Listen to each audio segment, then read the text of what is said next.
So, here we are again, and starting to warm up. The weather's starting to warm up, so everyone's kind of thinking about fishing. So, nothing better but to actually have a fisher on the podcast. We're here with Joseph Sanderson. He is a... What's going on, guys? Yeah. Why don't you go ahead and do your own introduction? That'll help out a whole lot. Okay. Yeah, heck yeah. So my name's Joseph Sanderson. I am an angler out of Austin, Texas. I fish a lot of kayak tournaments, both locally and on a national level, and fish a lot of powerboat tournaments as well. Fished in college for TCU back in the day, and bass fishing's been one of my big passions for as long as I can remember. So started fishing at a really young age down at the coast, and quickly learned that 5 or 6 trips a year wasn't going to do it for me. So I needed to figure out a way to fish locally, and that's where bass fishing came about. And it's been a great ride, and looking forward to keeping it going and seeing where it goes in the future. Man, that's awesome. You know, one of the things that always amazes me, we've talked to several other people that fished in college, but it amazes me that that's a thing. And you hear it more and more that, high schools are starting to get, fishing teams and stuff like that. But that's super rad. What is it like to fish in college?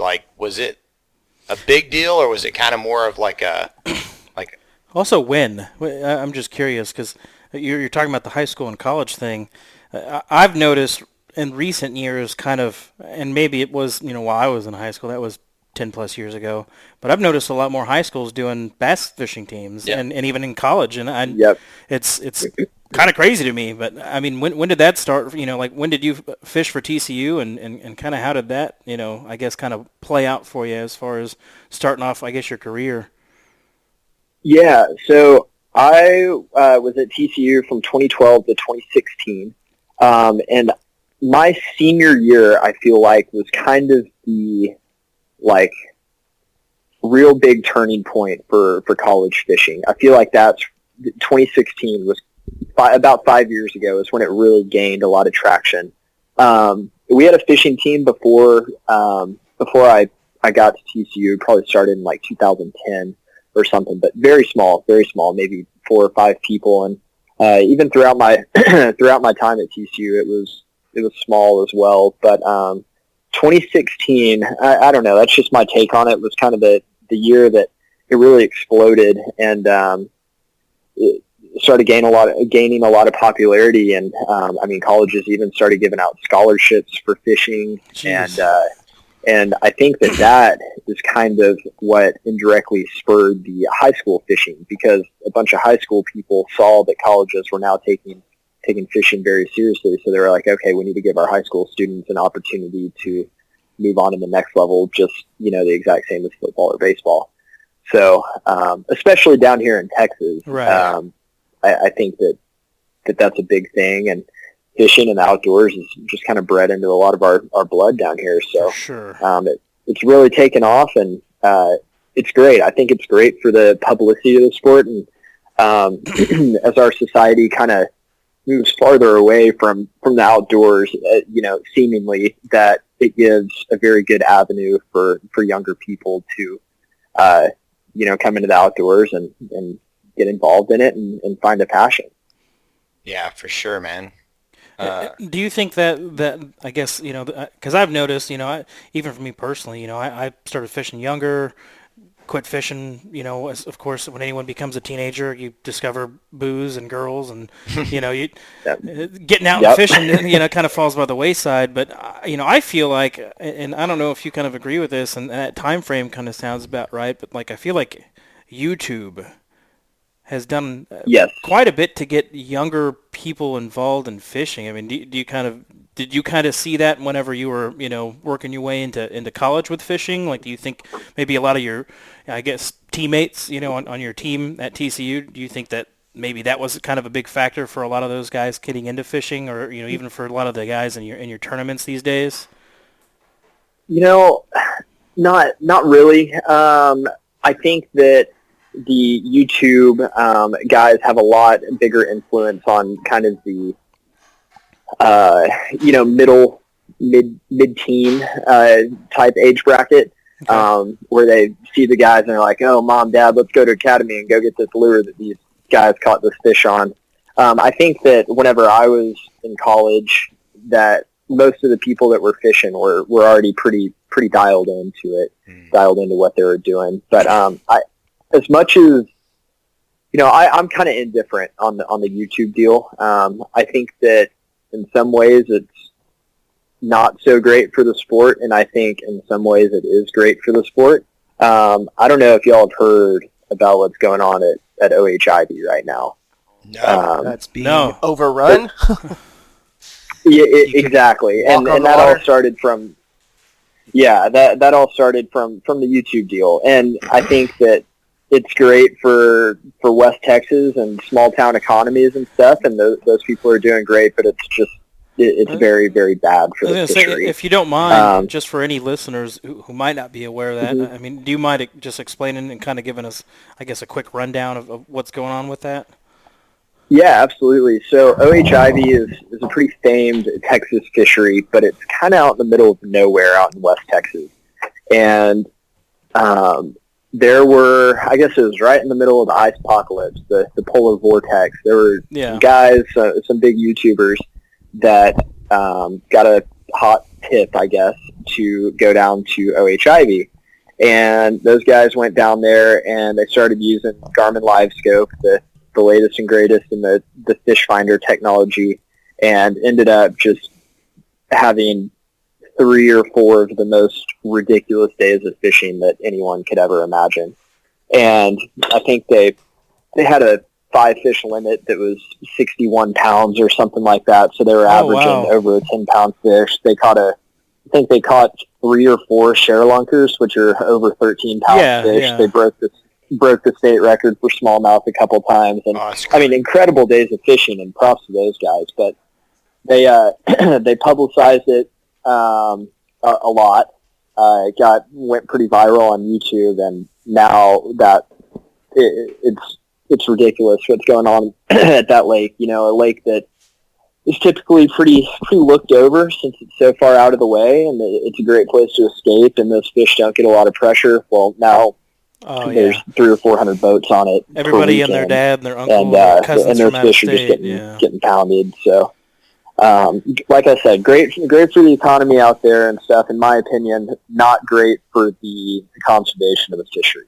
Sure. But everyone has a different opinion on that. That's just my take on it. I think that every lake has that cycle. Whenever Sam Rayburn puts out 40 or 45-pound bags during a tournament, or a bunch of big fish get caught out of Lake Austin, or whatever, all the people are going to naturally flock to there. And, I think that the YouTube scene, like we were talking about, has just magnified that on that lake. So great impacts, but also kind of negative impacts, in my opinion. Well, I mean, I didn't. Yeah, it's an interesting story, and it's crazy to hear because, I mean, even with us with fishing spots, like I'm sure you're familiar with the FishBrain app. Yep, absolutely. I used that for a little while, and I don't anymore because it's like, cool, I'm going to post my catch, and then I got 20 dudes asking me where you caught this fish, in some local spot in Dallas, and I swiftly got to the point where I was like, oh, I'm out here fishing, and I'm seeing trash everywhere, and there's fishing line and this and that, because there's people who kind of don't have any business being out there making a mess, and it kind of keeping those spots kind of secretive and making people kind of earn their stripes on where to fish. We take that into account with our duck hunting for sure. Spots are very sacred, 100%. and it's very hard to share with people where to go, or if someone asks you, even this past season, we had some buddies ask about spots, and it was, kind of one of those like, I'm not too sure if I want to tell you, but I definitely, 100%. That's kind of sad to hear, about that spot. It's there's probably a lot of locals who have probably grown up and fished that spot and known how awesome it is, and just gone there for the peace and the sport of it, and it's just destroyed. Yeah. Yeah. They that guy that posted the YouTube, it's a series of YouTube videos. He has gotten a lot of hate from the locals out there. Like, a lot. And I'm with you. I'm one of those guys that I'll have people every now and then reach out to me via social media or text message and say, hey, I'm going to X place. I think you've been there before. What do I need to do? And I'm like, dude, I've never been there before, and I went and figured it out.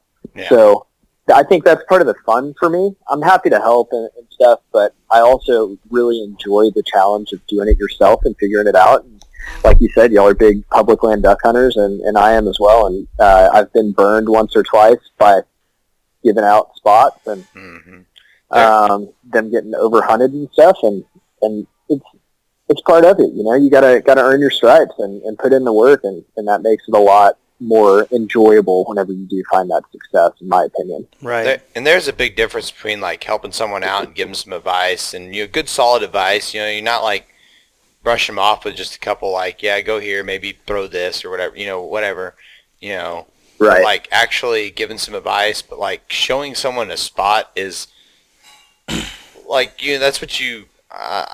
I'll almost want to say that's what you do kind of with little kids to get them into the sport, is you take them to a good spot and let them, but if you show someone else that, like, yeah, you're kind of losing that little bit of that adventure that it is, like you can go pay to go to a private lake that you're going to catch good fish, and someone's going to point over there and say, if you want to do that, go pay a guide. And let's not get it twisted. Sure. That is really fun to go to private takes every once in a while. No, but, for sure. I mean, a lot of the fun for me, and that's why I've got the bug again, because I mean it's been hunting season, so I haven't fished in quite a while. But like I'm ready to get back out. Like after work, I've got a pole in the back of the truck in my bag, and it's like cool. Well, this spot's on Google Maps or whatever. Let's go check it out. You never know, Yeah.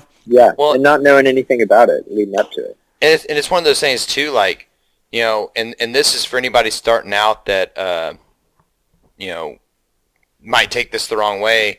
One of the things that we do a lot, especially with our duck hunting, we see people that are putting out an effort and they're like, man, I've been doing this, I've been trying this, and they're constantly reaching out to us like, hey man, I went out this weekend and here's a picture of my spread and I was doing this, and, like, this is around about the area I was, but I'm not having much luck, this, that, and the other. Those kind of people will get more help from us, and maybe even more specific help than someone that's just like calling up and being like, hey man, like, what rod setup, what line, what lure, what, what clothes should We're I absolutely on the same page about that. Specific questions, not just like, where do I go to catch a giant fish? Yeah. Or where are y'all killing ducks at? Like, hey man, how can I kill ducks better? What kind of tips can you give me? Just, I walk up to a body of water. Yeah. Well, how can I work it better? Yep, 100%. I completely agree. Someone that has tried to put in some effort and stuff in it might not be working out for them versus someone that's looking for freebie handouts. Totally. That's much better received on my end. And, I get it, and if those people want to get out, I love to help them, but they're definitely not going to get all the juice, if you will, like they would if they've. Oh yeah, you saved the good gone ones. out there and tried it themselves. So we were talking about kayak tournaments and whatnot. So you obviously you fished. The only term I can think of is professionally in college. What did that sort of entail when you're on a fishing team for a college? Man, it was like one of my favorite college memories. We'd get two teams, which are just two partners, to go and fish a tournament at Kentucky Lake in Tennessee, or Grand Lake in Oklahoma, or Sam Rayburn out in East Texas. The list goes on. The Red River in Louisiana. And we'd go and we'd leave from school on Wednesday or something. We'd get it cleared with our professors, and we'd go out into the middle of nowhere with a couple of our good buddies and go fishing for 4 days and compete and do something that we loved. And it was great. So many good memories of staying in just horrible hotel rooms and and eating at these super hole in the wall places and getting to meet the other college teams and stuff and swapping fishing stories in the weigh-in line. It was great. And that's one of the things that I miss most about college. But luckily, tournaments don't end necessarily in college. You can do them for the rest of your life.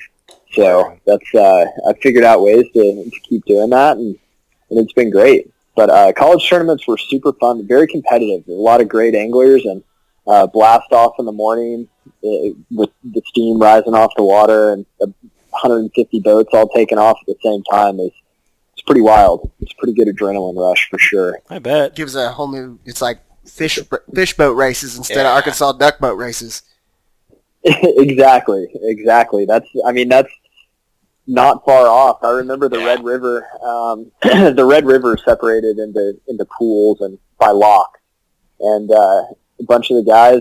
I think they opened up the lock at 7:30 and they closed it at 8:00 and whatnot. And if you miss that lock and you're trying to go upriver, then you're kind of screwed for an hour until the lock raises up. They let all those boats out and they drop the water back down to pick the next guys up. So I remember that race right up the muddy Mississippi, the muddy Red River, and just barely making the lock. And yeah, it's a total race, and it's a lot of fun, and that's part of the game for sure. That's super rad. I also like the fact that you got permission to skip class to go fishing. Yeah, I think that's a dream. I was going to ask, how many weird looks did you get from professors? I'd go like back you're to college if that was the case. You're doing what? Yeah, we have one of sure. those. I think the professors were like, "You're doing what, dude?" Like, okay, sure, get out of here. You're wasting my time. I was like, all right, sweet. Definitely had to make up the work and whatnot, but it was a good excuse to get off campus for a couple days during school days, and it was great to come back to campus and tell all your buddies about it. And they're like, "You did what this weekend?" I was like, "Oh yeah, it's totally a thing." Yeah. And they're shocked. So super fun, and it's only getting bigger. And I love that the high school tournament trail is really taking off too. I think this year I'm going to get the opportunity to run my boat as a boat captain for some of those high schoolers, and I'm really looking forward to that. That's super rad. On. For sure. Yeah, I worked with a dude that his little brother was on a high school bass fishing team, and he was giving me the rundown on all that. I think that sounds super, super cool. So I stepped away for just a second to grab a bite to eat because we were setting up. Correct me, but y'all haven't talked about just a kayak tournament. Not yet. So you start us like just how does that work? I mean, I know there's different formats, but like the ones that you mostly do, just from A to B for someone who would want to. For the layman. Yeah, for like, you know what? That I think I'm a pretty good fisherman. I'd like to enter one. Walk us through that for everybody. For sure. The cool thing about the kayak scene is there's a tournament for everyone. There's little Sunday jackpots locally that are $10 to $20 to enter, and then there's national level tournaments that go from Alabama to Pennsylvania to California that are $250 to $300 to enter that pay out pretty good money. But kind of the way it works is it's done on a catch, photo, and release type judging scale. So instead of putting 5 fish into your live well, like on a boat tournament, and taking them to weigh in and actually getting the weight, you catch the fish, put them on a measuring stick. You have a unique identifier for that day, so the judge knows that you caught the fish that day. And you take a picture of it on the measuring board, and you submit that. And your longest 5 fish, instead of your heaviest 5 fish, are the way that those tournaments are judged. And it's a pretty cool system, because you don't displace the fish. You have them out of the water for less than a minute. You put them on your measuring stick, and you let them go, and they go right back to where they came from. So it's for next time. It's a great way to fish a tournament for, in a sense, of conservation, and it's cool. It's a small but rapidly growing community. A lot of you kind of know everyone, and I've made friends from people my age down to 18 years old all the way up to 70 years old that I can call up and be like, yo, what's going on? So that's pretty cool. Here in Texas, it's an awesome community. It's kind of a blessing and a curse. We have so many kayak fishing trails, and they kind of touch all regions of the state. I'll name a few off the top of my head that the listeners can go and look up. me personally, I'm running a trail this year. It's called Texas Kayak Championship, TKC, and we kind of started it to make more of an elite level kayak tournament that is centralized here in Texas instead of having to travel out of state. So that would be the highest buy-in, highest payout tournament is TKC, and then you kind of go down to the local, I guess, trails, if you will. Here in Austin, we have CATS, which has been around for, I think, since 2006. I think this is the 15th year, so it's very well established. San Antonio kayak fishing, West Texas kayak fishing, Southeast Texas Kayak Bass League, East Texas kayak fishing, Northeast Texas Kayak Bass League, I think, is one, and then up there in y'all's neck of the woods, you have North Texas Kayak Championship, NTXKC. So I think it's like, I'm sure I'm missing a couple, and I think there's even a couple saltwater trails too, but I think there's 8 or 9 kayak trails here in Texas, so you can kind of go as big as you want, and then, like I said, there's even those one-off tournaments on Sundays or even like working man's tournaments during the week on Thursday nights and stuff. We have a big one here in Austin that we call TNT, Thursday night tournaments, that you can go and dabble in, and you can go in kind of slowly and find one of those tournaments at the entry fees $20 or $30, so you're not gambling a lot, or you can dive right in and come and pay $160 at a TKC or $250 at like a Hobie trail on the national level. And I was you going to can kind say, of get out of it what you want to. as far as like those kayak tournaments, I mean, any special rules or regulations on what kind of kayak you can or can't use? It varies from trail to trail. One of the biggest things that varies is the use of trolling motors or not, if you're allowed to use a trolling motor or you're not. The Hobie Trail on a national level does not allow it, but the Bassmaster Trail on a national level does. Here in Texas, we allow it in TKC, but CATS does not. So that's one of the biggest things. Occasionally, you'll find a tournament that is a 3-fish limit instead of a 5-fish limit. Occasionally, you'll find a minimum length of 12 inches versus 14 inches. Kind of smaller things here and there, but generally speaking, most of them are run on a general set of rules that are pretty standard, but I have had the misfortune, it's my own fault, of getting disqualified from, I think, 5 tournaments now because I didn't read the rules and the specifics for each trail. So if you're going to fish these, I highly suggest that you read the rules, because that will end up costing you big time. I've got a quick question. You said a 3-fish limit versus a 5-fish. That means they're counting your top 3 versus your top 5, or you only get to exactly. Okay, but you can photograph. Yeah, so you can catch 25 fish and submit 25 fish, and they'll only count your top 5. So it's total length, basically. Yeah, total length of your biggest 5. Sure. Correct. Okay. Gotcha. Yeah, and then most of the trails do a big bass pot as well. And that kind of depends which trail of how big of a deal they want to make that. Generally, it's like a $10 buy-in for that. So if you have 50 anglers, then not everyone has to buy into it, but you can, and it'll pay out $500 for big bass as well. So another fun little way to be able to win.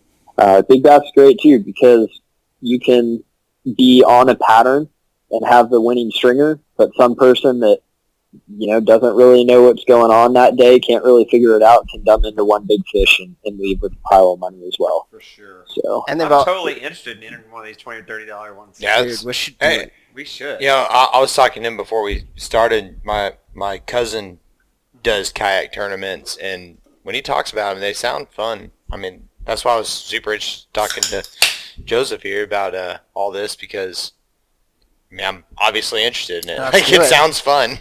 You were talking about how they record the fish. You're not really keeping any fish, right? You're taking pictures of them, and that's the way it goes.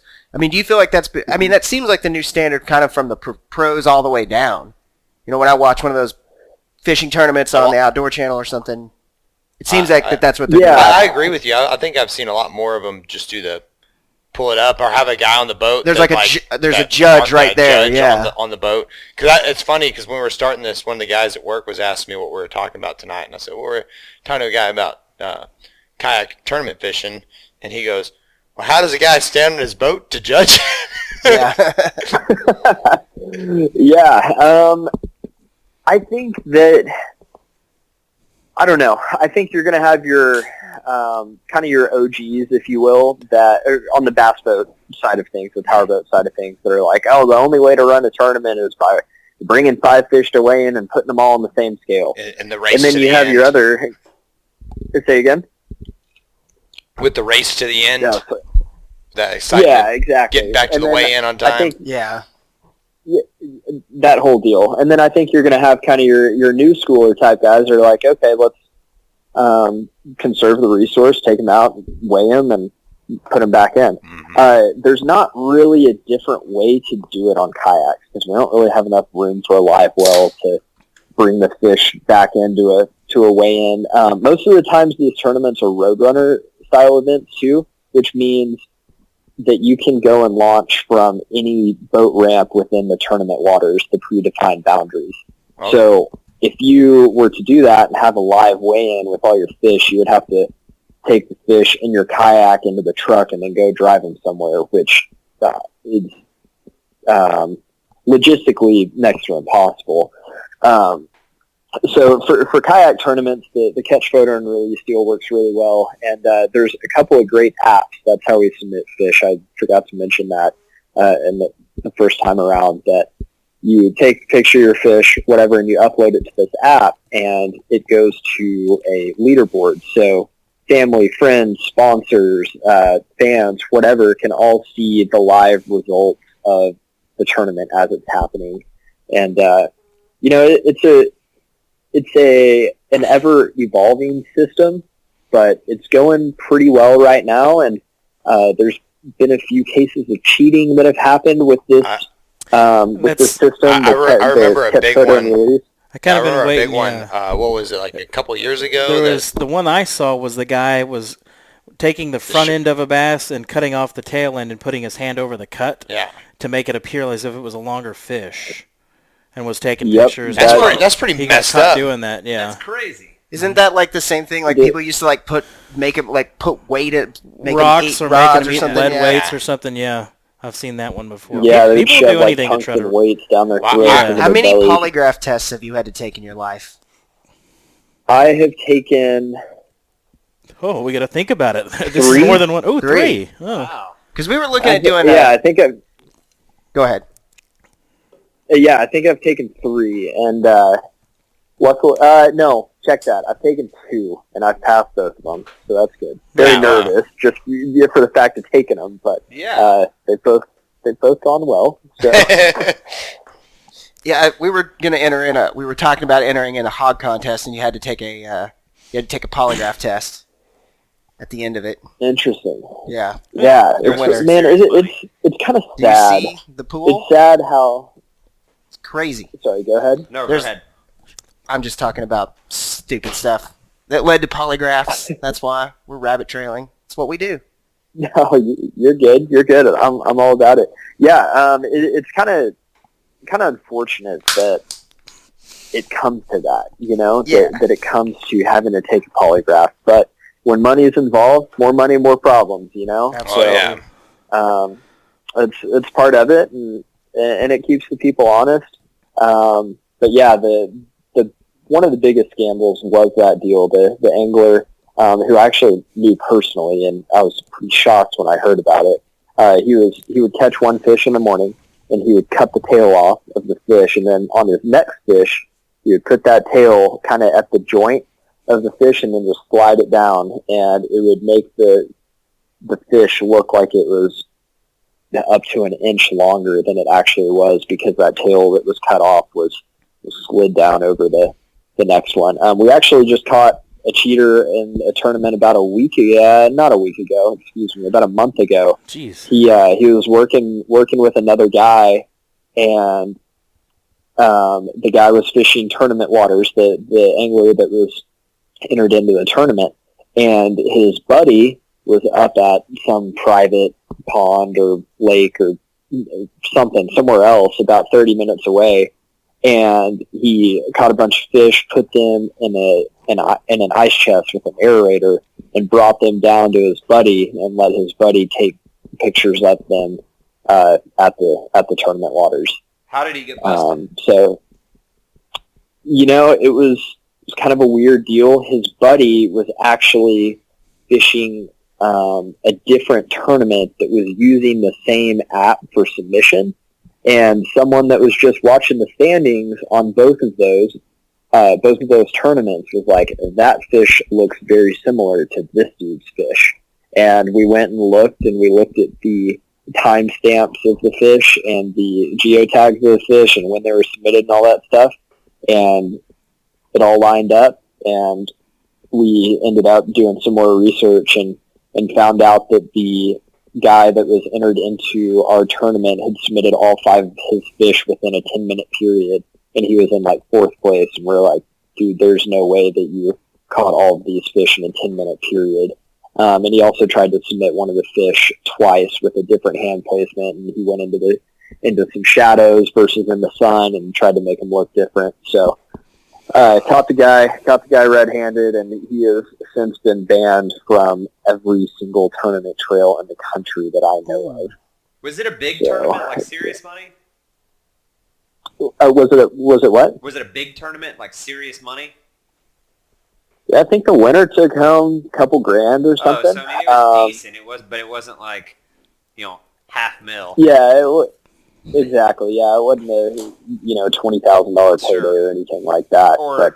Big enough. But it wasn't like $200 either. Like if he did this over, for sure, a $20 buy-in, a few $100, like seriously, man. Yeah, but I mean, still, like this sport has no place for cheaters. Absolutely not. I think that no matter how big or small of a tournament, it's not going to be well received, and like I said, pretty small community, and word spreads very, very fast. For sure. I mean, even a couple grand. It's like if this is your passion and your hobby, and you like doing it, is $2,000 worth, getting banned from ever doing it again? Like $2,000, seriously? Yeah.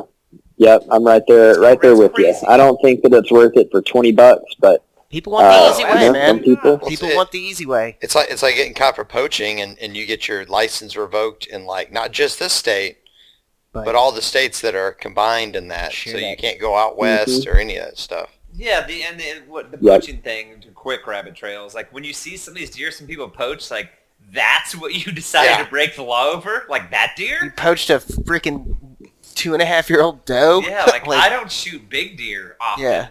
But it's like if I was gonna poach, it wouldn't be a doe. That one. What was the one going around recently? The big high fence place. Exactly. The 34 point that they poached. And it's like, I mean, that would kind 34 points. I mean, like, it's worth it, but I'm saying it makes sense. I'm not saying I agree with it. I'm just saying I see where they're coming from. I mean, I've never been put in a situation where I'm looking at a deer like that, going, I mean, I do have a rifle.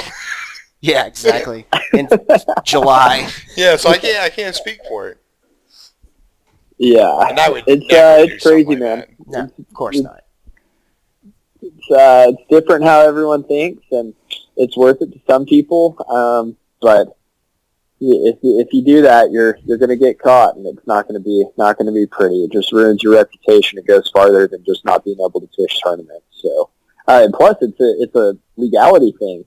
If it's a tournament or you've been found cheating in tournaments, that the prize or the amount that it's either the amount you're fishing for or the amount that you've won is over $10,000. I think it's a Class C felony in the state of Texas. Oh, wow. So that's, Texas takes their bass fishing tournaments serious. Could you imagine, like, cheating at a bass fishing tournament for a couple grand and then having to Being apply a for a felon. job and be like, okay, so you're a felon? You're like, yeah. And they're like, hey, okay, we can work with you here. What was that? And you're like, I cheated at a bass fishing In my tournament kayak. in my kayak. In my kayak. That's like Yeah, saying I not did a not good. nickel at state for stealing a Honda Civic. Exactly.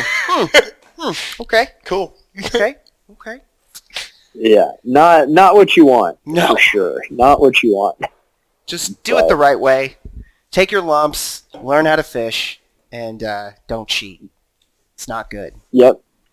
And it makes it way more worth it whenever you do it the Absolutely. right way. Absolutely. You end up having a good tournament. So What do you think, as far as just somebody looking to get in tournaments, like a couple knuckleheads like us?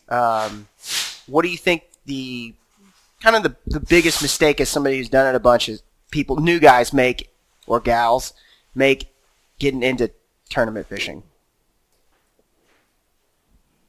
oh man. Well, I think that kind of a common misconception about fishing, which applies to tournament fishing as well, is that you can just go out to any lake and go and, cast into the lake and catch a fish. Well, that's not the case. A lot of these guys that fish these tournaments are really good, and they go out and they practice and they put in their time and they do research online and they study the maps online and the lake contours and stuff, and they know where the fish are and they know what fish are relating to. So I think, don't take it for granted. But maybe on a lighter side of things, the biggest mistake is just not getting out there and trying it. And just putting yourself out there and taking a swing and learning from your mistakes and getting to know people and all that stuff. It's one of those things that if you don't take a swing, you're never going to hit it. Absolutely. So I think probably some people hear that, all these guys are fishing out of these pedal drive kayaks with these 10 and 12-inch fish finders, and they're practicing for 5 days, and they get intimidated. And it's understandable, but on the flip side of things, the first tournament that I ever fished, I was in a borrowed kayak. It was the Pelican. It was 10 foot long, and I had 3 fishing rods, and I went out there and I actually ended up winning the tournament by a lot and beat all these guys that had the fish finders and all that stuff. So go out there and take a swing. And That's awesome. last year I fished a bunch of these Hobie tournaments on the national level, and I flew in to 3 of them on the Friday night before the tournament. It's a 2-day tournament, started on Saturday. Got into the tournament at midnight in a borrowed kayak, borrowed fishing rods, and I brought 1 box of tackle. And I cut checks in 2 out of those 3 tournaments that I flew into the night before, and I had to leave early on Sunday too, before the tournament ended. So it's it's doable, and just go out there and just go out there and take a swing and get after it and enjoy the process. It's not all about your finish. It's about going out there and competing, being competitive, and enjoying time in the great outdoors. It's about the Word. show. And we say it all the time, especially these lower tournaments where you only spend $20. Yeah. $20 for a fun time like that, and trying to. I've so spent worth $20 on some real dumb stuff. Oh. $20 doesn't exist. Absolutely. Yeah. Yeah. Wow. Come on, Abe. How many Dr. Duck orders do you have pending right now? Actually, none. So none right now. Paid them all off now It's paid off. Yeah. because they don't sell any more stuff. I've got it. What do I need to I'm buy? just I've saying, got it all. It's sold out. $20 to do something on the weekend. Agreed. That's a round of beers, Yeah. maybe in Dallas. Maybe. Yes. I ran up a $253 bar tab with my wife the other night. So Ooh. Just you two? King of the I castle. bought 2 rounds of shots for everybody. Yeah, it's not a good idea to drink Wow. like a 21-year-old That's on a a big Thursday night. night. Oh my god, it was so stupid. Oh, he was texting us. It was He was ridiculous. sloppy. Taste blood. So I have one question for you real fast, and I hate to kind of throw a hard one at you here, but why is it that No, you cast I got it. towards the water from the bank and towards the bank from the water? What? Well, that's You can ignore this question. Jordan got it. well, I can. Is this a rhetorical It's question? a riddle. It's a riddle I saw the other day where somebody was like, So why is it when you stand on the bank you cast out into the lake, and why is it when you're on a boat in the lake you cast towards the bank? Get it? I thought you were getting real scientific on me here for a second, but you think- kind of lost me because I Abe think has it's a a learning joke. disability, we believe. I'm the special friend. They're getting a tax break. They want to break my leg so that I'm disabled and they can take advantage of getting into public wanna hunt there, land. too. I do. And There's I don't want to walk. We did find a public land place we could duck hunt. That if you're disabled, you can drive an ATV into the spot. Which would be awesome. And if Incredible. if Yeah, we it can sounds break like you need to Abe's sacrifice legs, someone. yeah. Yeah. Yeah. See, he Snap gets it. your twig legs. What do you need to walk for? Well, Look, now- man, You watch TV? hunting is life. Yeah, exactly. Find a way. Now you got me curious. What's the answer to this that you saw the other day? There was no answer. It makes. I mean, Stupid. it's stupid. It's a dumb It's because question. you're standing on the land, and you can only really cast I'm into the dumber lake for having listened to this, Abe. and And no, in a boat. Everything you have said is It nonsense. doesn't. It's not really a good riddle because in a boat It's you not. can almost cast anywhere. anywhere. Yeah. Here's my answer. If you want to get real deep and philosophical, Yeah, Yeah. let's do you always this. want what you can't. You always want what you can't have. See, there it Grass is is. always You greener. know what I mean? Yeah. Grass is always greener. How many more cliches can we get? Can you get 2 more? Seize the carp. Oh, seize the carpe diem. That's all I got. I'm Carpe the carp. Yeah, I have I'm a out of tendency. them, I have a but you tendency gave it a to wear shot. people out. So. Oh. Oh, try yeah. it. We've done this podcast for way too long with you. So do you? Yeah. Maybe I missed it earlier, like I said, but I stepped away. Do you fish tournaments full time? Is that how you make your livelihood? It's not. It's my side hustle Sure. right now, if you will. And you don't have to give I'm personal information. It doesn't. I was just curious. Yeah, no. It's all good. I wish that my job was a little bit more lenient on time off. I'm a project manager for a commercial construction company down here in Austin, and it's pretty demanding. Bunch of these high rises and whatnot going up, and it takes up a lot of time. And I only have X amount of vacation days and stuff, but it pays the bills. And I need to.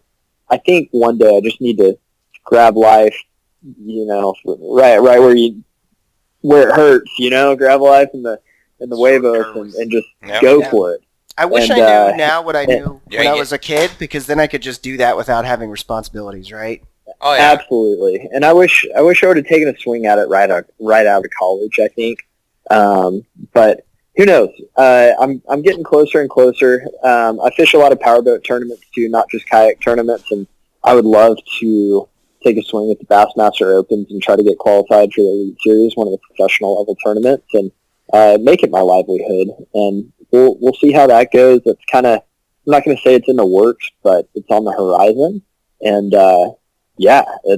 that's been a lifelong dream of mine. And actually, the main reason that my longtime girlfriend and I broke up was because she was ready to take the next step, and I was like, listen here, girl, I got to go chase these tournaments. So we'll see what happens in the future.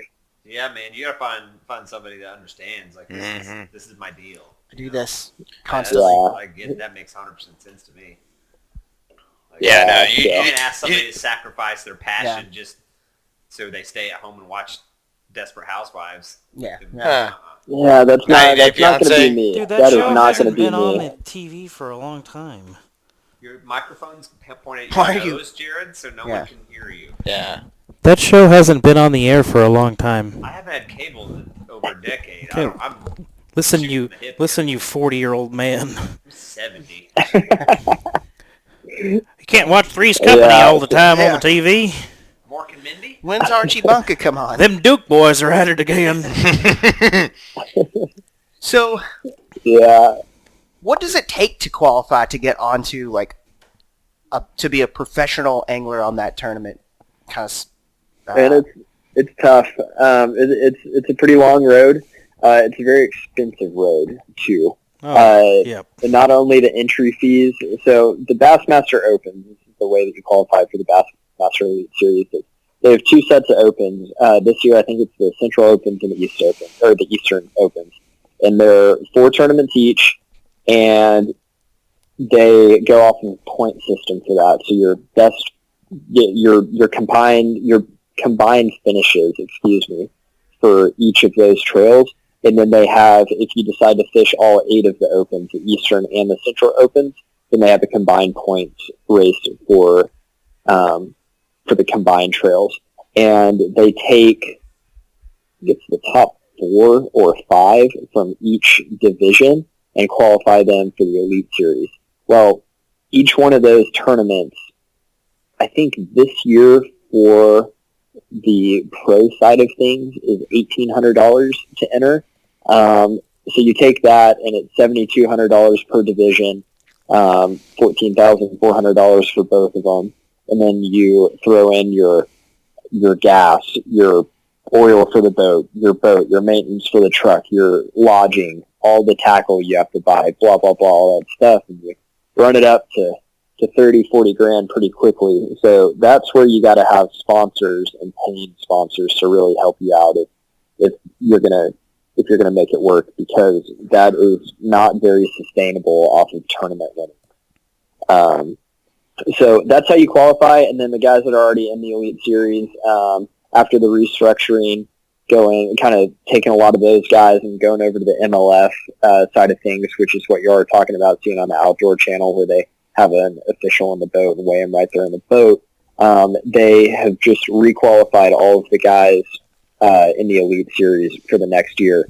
In the past, you had to have finished at X place in the points race for the Elite Series to requalify for the next year. So I think it'll go back to that in the future, and not everyone will be requalified. But the Opens is the way to do it, and that's the best fishermen in the country that are not professionals that are trying to qualify to become on that professional level. And those Opens each have 200 people in them or so, and they're highly, highly, highly competitive. Not to mention, a lot of the guys that are already in the Elite Series, the professionals, decide to go and fish the Opens as well. So you've got some stiff competition, and it's an expensive road and a very, very tough road as far as the competition goes. Sure. They were holding a, what was it? Cabela's or Bass Pro big open tournament qualifier thing up here at Ray Hubbard.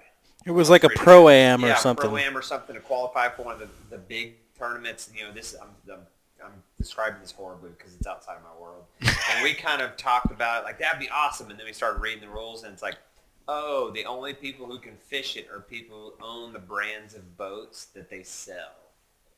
That's a new thing starting up this year. Because it was like, I would totally go fish this. Like, I'd fished that lake and caught some fish. I mean, even if we didn't win, it'd be something to just go hammer out on a weekend. But right, I mean, we got our duck boat. Like, I can get around. We ran that lake, and then we started reading like, oh, we legitimately can't go because our boat's not cool enough. Like, your boat's super cool. Oh, yeah, I love my boat. Like, it's nothing against that. It's just like it's kind of like really. I guess I get it, but not really. That's the whole Johnny Morris brand, the Bass Pro brand. Yeah. That's a new deal they started up this year. I don't know. It's I think some people are super fired up about it. I think others are kind of in the same boat as y'all. Like, why do I have to have this brand of boat to fish a tournament? But then again, you look at, like, I don't know if y'all heard about it at Lake Fork, the Skeeter Owners Tournament. It's one of the biggest tournaments in the state of Texas. And you have to have a Skeeter boat to fish in it, and they have like 2,500 people. They go out and fish it on Lake Fork. Skeeters are awesome. That's old school, man. Yeah. Good old Skeeter, man. Yeah. So I don't know. It's weird to me. It's one of those things that, definitely different, but good thing there's a lot of other trails, and you can go and find a trail that will accept your boat to fish out of. Man, I think I'd be like we were talking about earlier. I think I'd be more interested in doing a kayak. Yeah. Just quick snapping the picture on the measuring board and back in the water, and just go hammer it. And I've seen some local ones where it's like there's not a set body of water. It's just you fish this weekend. hmm And so For sure. I've got some good, really local spots that I've caught some good bass on regularly. Like, Yeah, we actually talked about one of those where it's like just all water all fishing water, tournament. like It's just, DFW. I forget. It was cool though. So that interests me more Yeah. than like getting out and running our surface drive against these bass boats doing 60 to get to their spots. I mean, I'll go places they Yep. won't. That's for sure. Yeah. I'll go anywhere, but Right. it's still like they're if you've got 80 grand in a boat, you probably have electronics and know better where you're going than I am. Yeah. So I don't know. Yeah. And that's their livelihood too, like even if it's just the local guys, they're the weekend warriors. That's what they live for. Absolutely. Saturday and Sunday being out on the lake. And, it's one of those things that as outdoorsmen, there's plenty of avenues to get outside. It's just not enough time in the day to do it all, to do everything that you want to. You're preaching to the choir right here. Mm-hmm. So Yeah. I don't think we've touched on it. We're talking all sorts of fishing, but I'm curious. You're a kayak fisherman. I'm assuming primarily. What's your rig? What do you fish out of? And what have you learned over the years is kind of your best setup, and what do you recommend? Yeah, so I have a couple kayaks. I've got 3 of them currently, and they all kind of serve different purposes. I have 2 Diablo paddle sports. Okay. One of them's the Chupacabra, and one of them's Yes. the Amigo. The Chupacabra is actually my duck hunting kayak. It's 10'6", and it weighs like 40 pounds, and it's 35 inches wide, and it's super stable. So I can throw all my decoys in there and stand up and drag it and use it as a sled, trying to get into some backwater stuff and stuff, and that's great. And then my Amigo is kind of my more tournament boat that I have rigged up for electronics and stuff. And then I also have a Hobie Pro Angler 360. So that's kind of the newest, latest, and greatest, the Cadillac of all of the kayaks. It's got the pedal drive, and it's got reverse, and you can go sideways in it, and it's got all these fancy storage places and yada yada yada, this and that. And I have that rigged up with a 12-inch Humminbird Solix on it. So not too many fish can hide. And then my bass boat, I have a 2012 Ranger Z521, and it's got a 250 on it, and talons and electronics and all that stuff. So Dang, I like my toys, man. I like my toys, and I'm sure that y'all are the same thing with your duck boats and the pro drives and whatnot, gator tracks. I don't know what y'all have, but Go Devil right now. there you go. I've got a real soft spot for a Prodigy. I don't know if you've seen Prodigies. They're custom builds. Yeah, I have. They're awesome, man. My wife wants to do some things around the house, and it's become a bartering of like, all right, spend this money in your stuff this year. I can start budgeting for a Prodigy. Maybe. There you go. The beauty of it is she really enjoys duck hunting too, and we have one dog already trained, another dog that seems promising. So, I mean, we're neck deep in this mess. Most expensive free good relationship right there. Yeah. Oh yeah. Cool. Yeah, so all the toys, I like my setups for sure, and they're ever evolving. I'm never set on one thing. So Yeah, we went. They're always coming in and out. Kayak fishing's very new to me. I've always just been like a pond fisherman more than anything. And, I was on the Colorado, I don't know, maybe it was a year or two ago with some buddies, down towards your way, and someone lent me it was like a 10.5 foot, it was probably a Pelican or Lifetime or something. It was just some really inexpensive. No, it was a new canoe or something? No, what? I'm not talking about the Brazos, I'm talking about the Colorado. Yeah, you're not paying You're just attention. really in an interrupting mood, aren't you? Yeah, sorry. Go You take a break also outside. Hey, Brett. I'm going to take a knee. I apologize for Abe. He's You also messaged us back for our God. message. That I we did. You should have known this was going to go Let crazy. our guest finish and Jared finish, and then we'll tell Abe's dumb story. Are you No, through? I'm done. Y'all take it away. Jared, finished. you Oh finish. my goodness. You finish Anyways, your talk. Colorado was really awesome. It was, I mean, my first time on a kayak fishing. It was, not that great. We went to the Brazos this last summer. The Stormwater Creek crew did, and we had a blast. And I had borrowed a kayak that time, and finally I just picked up an Ascend 12T kayak off, Okay. and it was a Craigslist buy. And I'm not even, I'm a budget, angler, budget hunter. I'm looking for the deal. And Thrifty. budget's Heck better yeah. than cheap. Yep. Thrifty's And cheap. like I said, Interrupting it's McGee. it's all about getting out on the water. Doesn't matter what you're in. I fished that first tournament in a borrowed Pelican kayak, and it went well. So Heck yeah. it's not about how fancy or good your rig is. It's just about what gets the job done. Hey for man, ya. it floats. I'm cool. That's all it needs. Exactly. So, So- we talked about, obviously you've got, what I would call the Cadillac. You've got your fish finder on there, Couple it's your tournament. Cadillacs. Yeah. What's one thing that any kayak fisherman needs to have? Yeah. Aside from like the usual, of course, a life besides a jacket, paddle. all the typical stuff. But like, what's the one thing you think that anybody who's going to be fishing on a kayak, like one piece of equipment or one, sort of The supply? thing that when you get out there and you realize you don't have it, and you're like, how did I leave the house without like this? today's ruined. I don't A have fishing it. rod. I think he's more saying like, we all go out and fish, but like you get this one thing and you never had it before, and you're like, oh my gosh. Right. Like, Yeah. what's the one thing that you would think that everybody needs? Yeah. Okay, I'm going to throw you a couple. As many as you want. Yeah. There's this thing called what do they call it? It's like a brush grip, I think is what it is. And I think they sell them at Academy. And it's this little clamp that's got some teeth on it. Oh. And if you're fishing around timber, or if you're fishing around, reeds, or basically anything that's sticking out of the water, you can take that thing and just have it attached to your kayak, and then just go and grab that tree or those reeds and stuff, and it'll hold you right there. And obviously, you're going to get blown around in the wind in a kayak quite a bit. So that thing, I always was like, oh, I'll just use an anchor.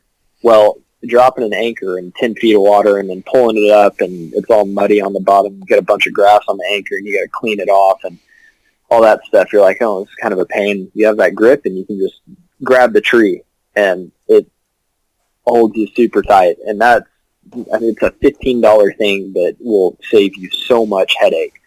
Yeah, I pulled it up on Obviously, Academy already. It looks awesome. It's going on my Amazon list. Abe's got a couple clamp things we've used before. So yeah, we were right on the same page as you for sure.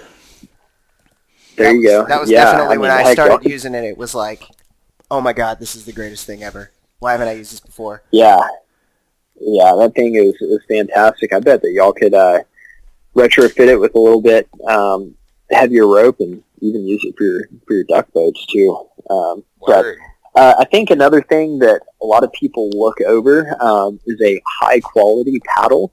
If you're going to be in a paddle kayak, if you just go to Academy and buy a $30 paddle, the thing's going to weigh like 5 pounds, like super heavy. And if you spend a couple $100 on a paddle, you can get one that weighs 1.5 pounds or 2 pounds.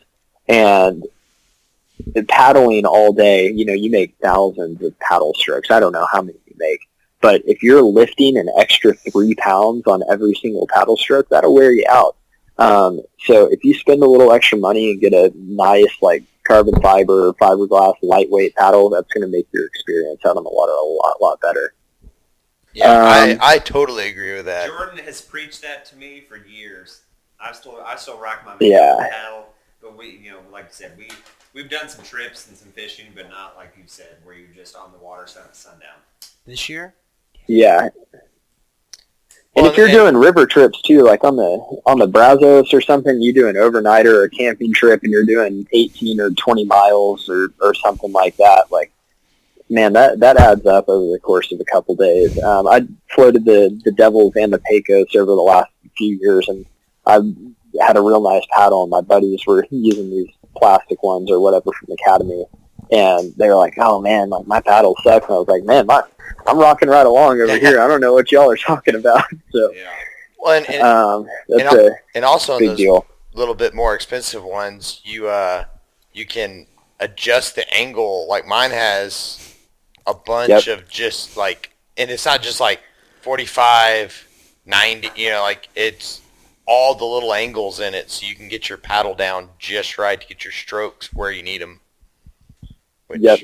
Yep, that offset. Some people really like that. I like to paddle with my paddle perfectly straight, 0 degree offset. But definitely it's one of those personal preferences. Let's see, another thing, if you can retrofit your kayak with a rudder or a skeg system, to be able to turn with a rudder, or on both of my Diablos, I have a skeg, which is basically a fixed rudder, which keeps me pointed in one direction, just straight ahead. That's going to make your experience so much better, because once you quit paddling, a kayak without a rudder or a skeg has a tendency to turn sideways. For sure. Why? I don't know. But it's just the way it works. And if you have a rudder or a skeg that you can control which direction your kayak's going to go after you finish paddling, or it just keeps it going straight, it's one of the most annoying things to fish without one of those. So those would probably be my 3 things. And then obviously a life jacket and a 360 light and a whistle. Those are the 3 things that you need to be Coast Guard compliant on a kayak. So those are very important as well. Well said. Makes sense. Yeah, a buddy of mine, I just talked to him, and he was talking about he's about to put a rudder on his kayak after this last year of fishing. He said it was, I think that he just said it was a pain in the ass, pretty much. And mentioning that, I remember being on the Brazos and like, oh, I'm going to stop pedaling, I'm going to fish now, and then like just slowly turning to the left or the right. It's like, okay, well, I wanted to fish that way. Let me turn around real quick. And that's what we were explaining to you, like Yep. a current and wind and an anchor trolley. Mm-hmm. Because I fished for a little while with just, clipping my anchor on front and back handles or wherever, and that's a mess. The trolley you can't clip off to brush. You drop that anchor and you adjust your trolley like, I want to face this way, and you can just quick rig it if you're going to sit in the spot for a bit. Even with that brush gripper, you can attach that to the trolley and just kind of. I would say if there's no brush, but same idea for sure. You put a little slack in that line and set off that brush, but clip onto it for sure. And that's one of the only things that I really was upset when I bought my Jackson. I opted not to get the rudder because I was like, it's this much more money, and I was like, I was already spending so much money. I was just trying to cheap it down, and now it's one thing I'm like, I really wish, especially doing rivers, when you catch a current and you have a rudder. And you can just kind of catch that current and play with that, like let it guide you where you want it without paddling. But you can outfit it, can't you? Yeah, I can upgrade it. Can we do one on mine too? I want to take the pedals. Set up for it. Well, you can set them up to put it on there. Have you seen the ones that you use? Me pedals? too. Me too. I want to do it. I want to use my pedals. Yeah, that's the way to do it for sure. Highly recommend that. That will make anyone's experience out on the water night and day better. Not that I was surprised, but I definitely agree with that. Yeah. It's good advice. Sound advice. You floated the Devils before. How, on a scale of 1 to 10, somebody who's just, who's experienced in the outdoors, let's say that, because obviously that trip is a different story, but just being able to go out there and you know what you're doing, from a standpoint of being able to survive in the wild. How difficult is that trip to do, and what are some things you should watch out for when you go on something like that? It's not for the faint of heart, for sure. But the good thing about the Devils is you can kind of make it as difficult as you want to. For reference, if you float the entire Devils River from the closest two public takeouts, the closest two public takeouts, it's 47 miles. But in between, there are takeouts at mile 15 and mile 30. So if you just want to do mile 0 to 15, you can only do 15 miles on it. If you want to do 0 to 30, you can do 30 miles on it. So you can kind of make it as difficult or as easy as you want to. The weather out there in West Texas, in the desert, can change in a heartbeat. So you got to be prepared for the worst. I'm sure that y'all seen or heard of some of the horror stories, more so on the Pecos than on the Devils, of flash flooding. Our buddy And Nate, he guided down there, and he mentioned how crazy the Devil's River can just change like overnight. Yep, for sure. So you got to be prepared for that, and there's no signal. You can't get a weather forecast out there, so you got to watch the weather and make sure that you always have a path of egress, just in case worse comes to worse. And yeah, but it's incredible. Anyone that has experience can do it. The rapids will sneak up on you. You'll probably flip your kayak, make sure everything you have is waterproof and floats, or else you're going to be out quite a bit of money on gear. But it's cool. The biggest thing for me out there is leave no trace. What you pack in, you got to pack out. And it's incredible. I mean, it's one of the only fisheries that we have here in Texas for smallmouth. One of a handful, one of 10 or so. I think it's the farthest south place that you can catch smallmouth in North America. So that's pretty awesome. But just difficulty-wise, anyone can do it, but you got to be prepared. Don't just throw a dart at a map and say, all right, I'm going to go do that without the proper preparation and the proper gear, for sure. How long was the float you did? How long was what? What distance did you do when you did it? We did the entire 47 miles. So we did it DIY. You have to hire an outfitter if you take out at mile 15 or mile 30, because those are private land access grants through Texas Parks and Wildlife. I don't know exactly how it works because we didn't do it. But we did it from mile 47 all the way down to Lake Amistad at Rough Canyon.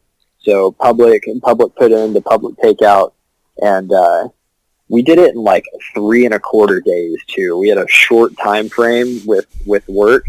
But if I had that to do over again, I would have taken 5 days to do that trip and an average a little over 8 miles a day, probably nine or so miles a day. And that's a good pace to where you can fish it, you can enjoy it, but you're also still covering ground. For sure. So, it's an incredible fishery.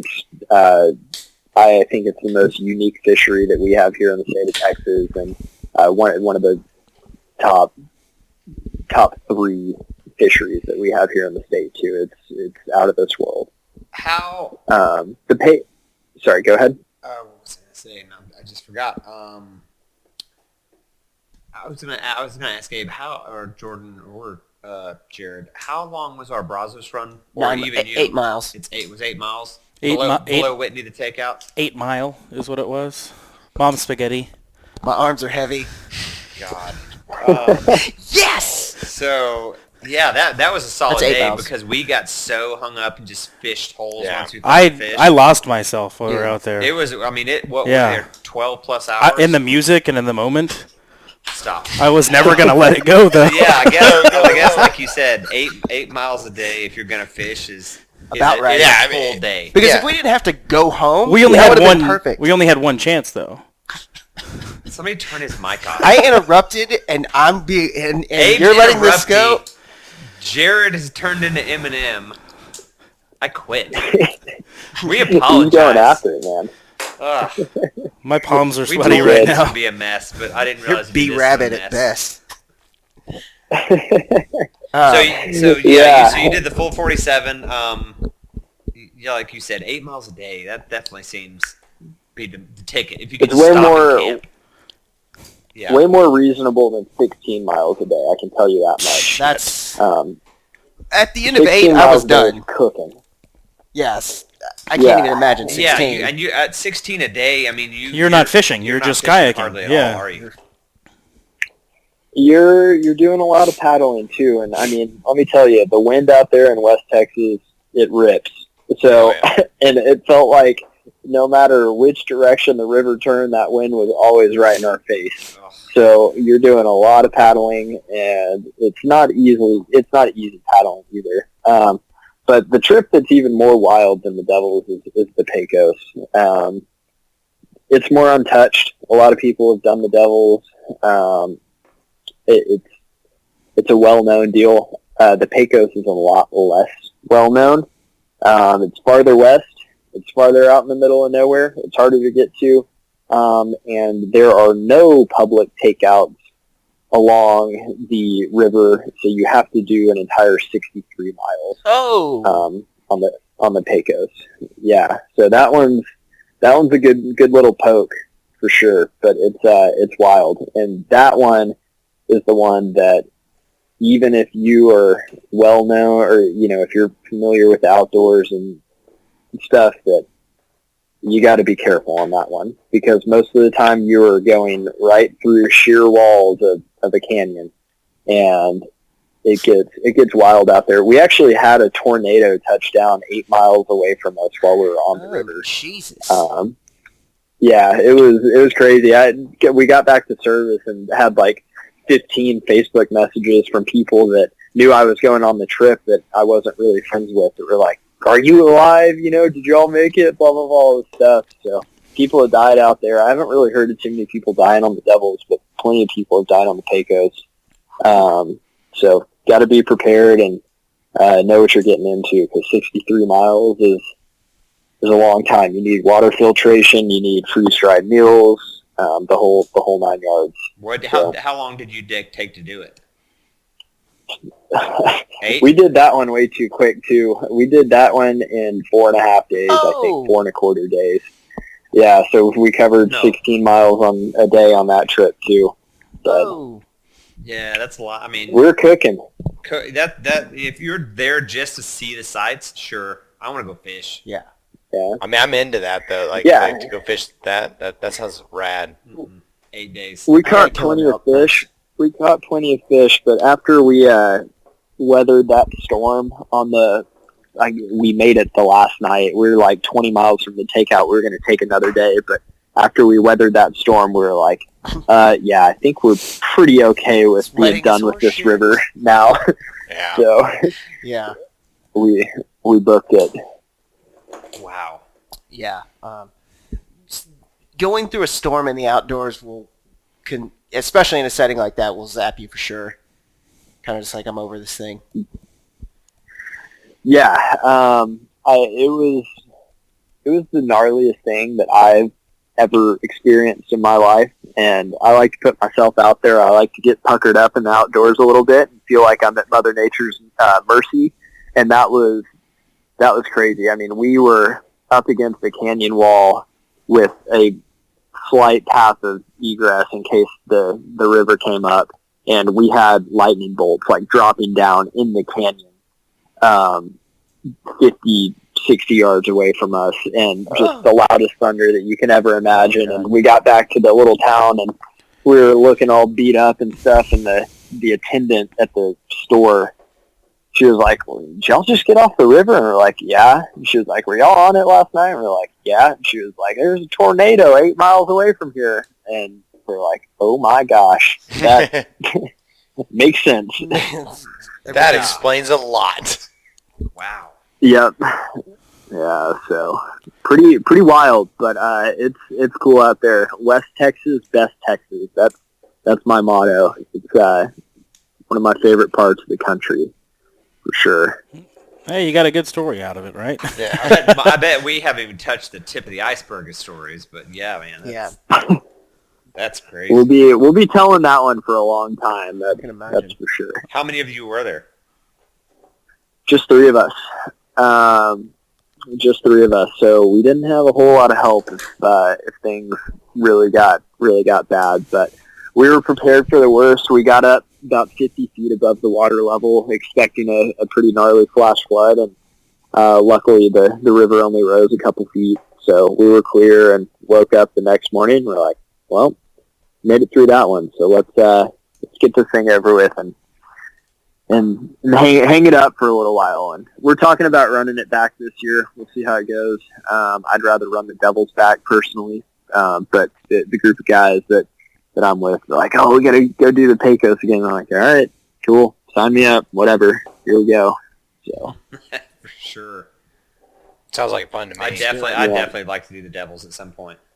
Yeah. Yeah. y'all should, man. It's something that every outdoorsman in the state should do, but it's very fragile, very, very fragile. So anyone that's listening, just take care of it, do it, but take care of it and do it right, and Absolutely. conserve it for others and have it around for a long time to come.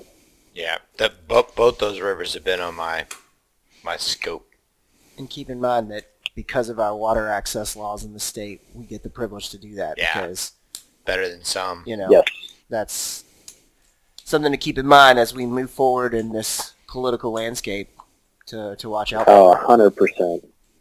100%. Yep. Yeah, and I think that, if you do it right and you take care of it, then the landowners that own land on either side of the river aren't going to give too much pushback. But a lot of those people that have ranches down there have a lot of influence. They got, big money families. So if you take care of it, it's going to be no problem. But if you start, tearing it up and not treating it right, then they'll start complaining. Yep. So For sure. Absolutely. Throwing trash down is one of the only times I condone violence. Oh yeah. That's not true. But Or if you got a belly full of fireballs. yeah, you get a belly When full you've of had fireball. when you've had 20 Vegas bombs at the bar and you're hanging out with your wife. But no, I mean seriously, Yeah. I think one of the biggest pet peeves of mine, I think I've said it a bunch of times on this podcast, is people that litter make me sick. Like, it's just ridiculous. Death penalty. Yeah. That's the worst. Yeah. The worst. So what's the wildest thing that you've ever seen out on the water? And it doesn't have to be a story. It doesn't have to be something that you went through, but you just witnessed.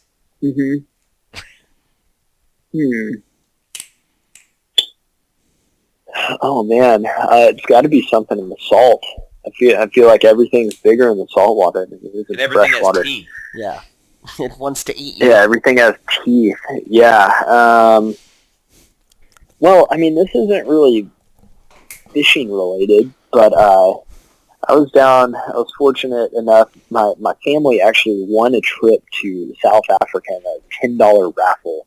So Jeez, we that's went awesome. to South Africa. Yeah, it was great. It was awesome.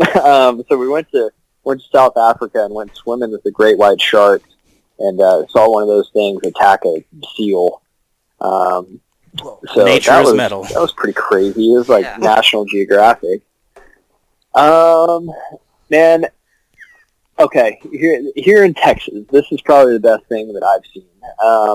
Down on the Texas coast, every July to September, they call it the sponge crab migration. It's whenever the blue crabs go out to the Gulf of Mexico to spawn. And they ride outgoing tide going through all the passes and the jetties to get out to the ocean because obviously crabs don't move very fast, so they might as well take the water that's ripping out of there. And in a lot of those cuts and inlets and stuff, the giant bull redfish and jacks stack up, just waiting to crush those blue crabs. And it's pretty cool to see a pod of 10 or 15 45 to 50 inch redfish tossing blue crabs 4 or 5 feet out of the water and Wow. eating them and just going to town, and it's everywhere. And you can throw a 8 or 10 inch topwater plug in there and have a 45 or 50 inch fish just come and absolutely annihilate it. So that's probably one of the coolest things that I've gotten to experience and been a part of, and it's cool that it happens every year, and it's pretty accessible if you have a boat. So That sounds amazing. Totally. yeah, What's the biggest Yeah, red you it's caught? real What's the cool. biggest bass you caught? the biggest bass I've caught is out of Oklahoma, 12 pounds, 8 ounces. It's like 26 and a half It's inches like a long. baby. Like a little baby and I'm Jesus. Wow. Yeah, that was a big one.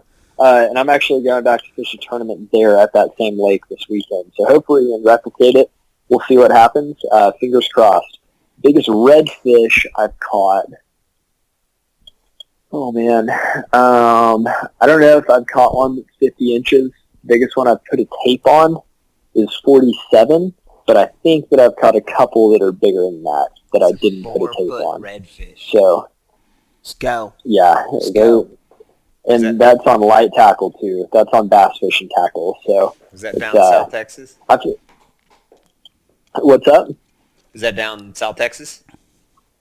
Yeah, it is. That's down there on the coast. And I've caught, I guess the biggest one I've caught on the fly is probably about 45 inches. So Catching them on the fly and light tackle is something else. I just can't even imagine. That's awesome. Yeah. Hey, what were you about to say something? It's me, Abe. I'm a big dummy. It sounds just like him. It sounds just like me. Don't talk about yourself like that, man. So, I did notice in some of your Instagram posts, it looks like you fly fish too. I do. I love it, man. I'm not competitive in fly fishing. And I'm not competitive in fly fishing, but it is. It's one of my favorite things to do. And going down to the coast with my buddies pulling skiff and chasing tailing redfish, or going up to the mountains and chasing trout, or going down to Central America and chasing bonefish, permit, whatever. Sign me up anytime. You say the word, and I'm there. Let me say this. Jordan and I, the rest of these mutants, have not yet discovered it because they're too good for it, which is weird. Not at all. They're not good enough They're for it. not good enough for it. No, it has nothing to do with that. It absolutely does. It has to do with I have so many shelves of outdoor things. Yeah, no. Austin has talked about wanting to do fly fishing, but he's like, I don't want to start. Have you seen my garage? We have two. Me and my wife both drive an F-150. Neither one of us park in the garage because freezer, refrigerator, shelves of outdoors things, a golf cart, and a side-by-side. What's one more fishing rod? But that's not a bad problem. Yeah.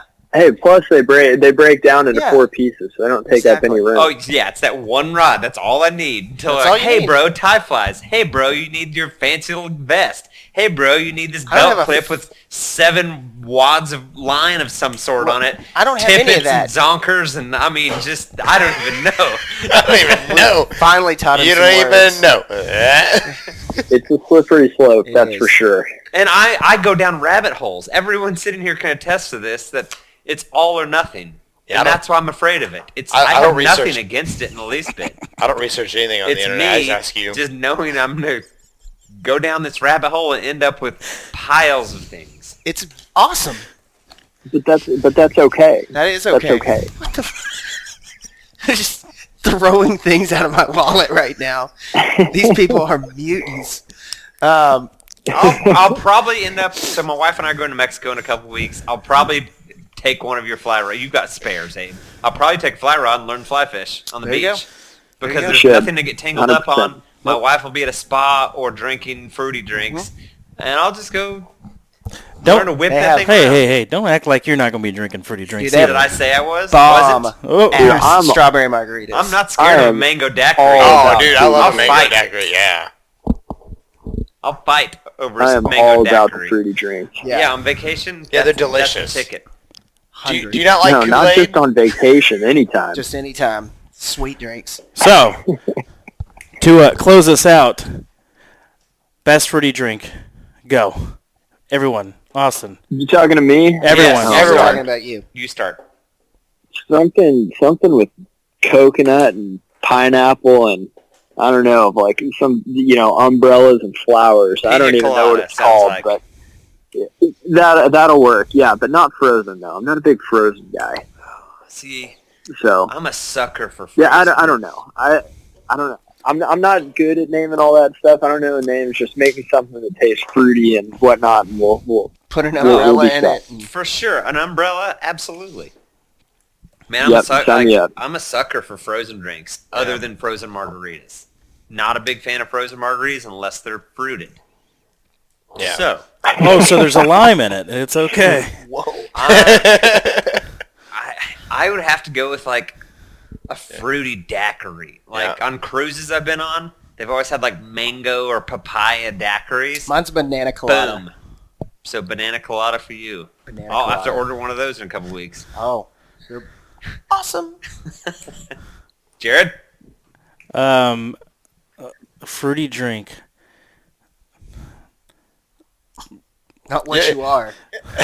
Oh yeah, good burn. You missed that high five too, buddy. Fruity drink. I honestly, I'm a margarita guy.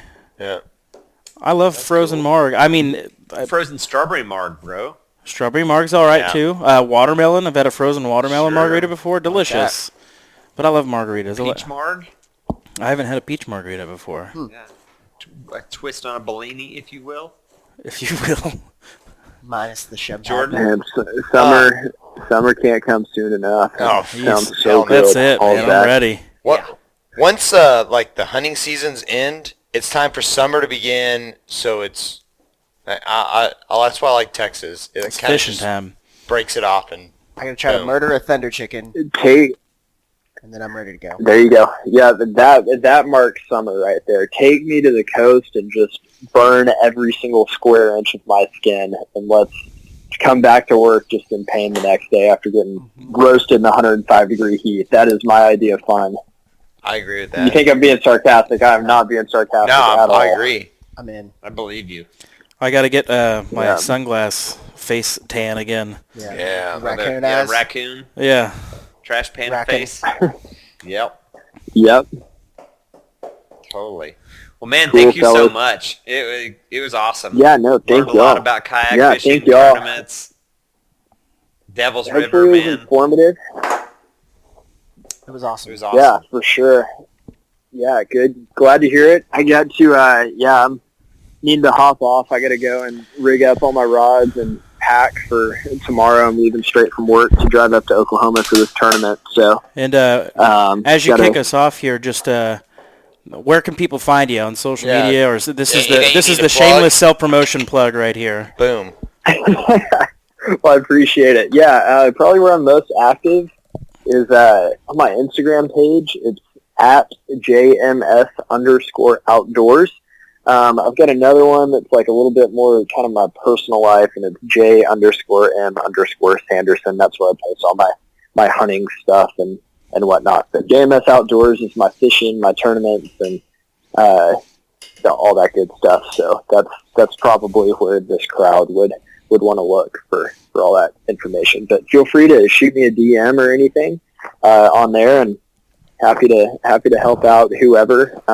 Like we mentioned at the start of this podcast, respond a lot better if you've already gone out there and taken a swing at it yourself. But here to help, and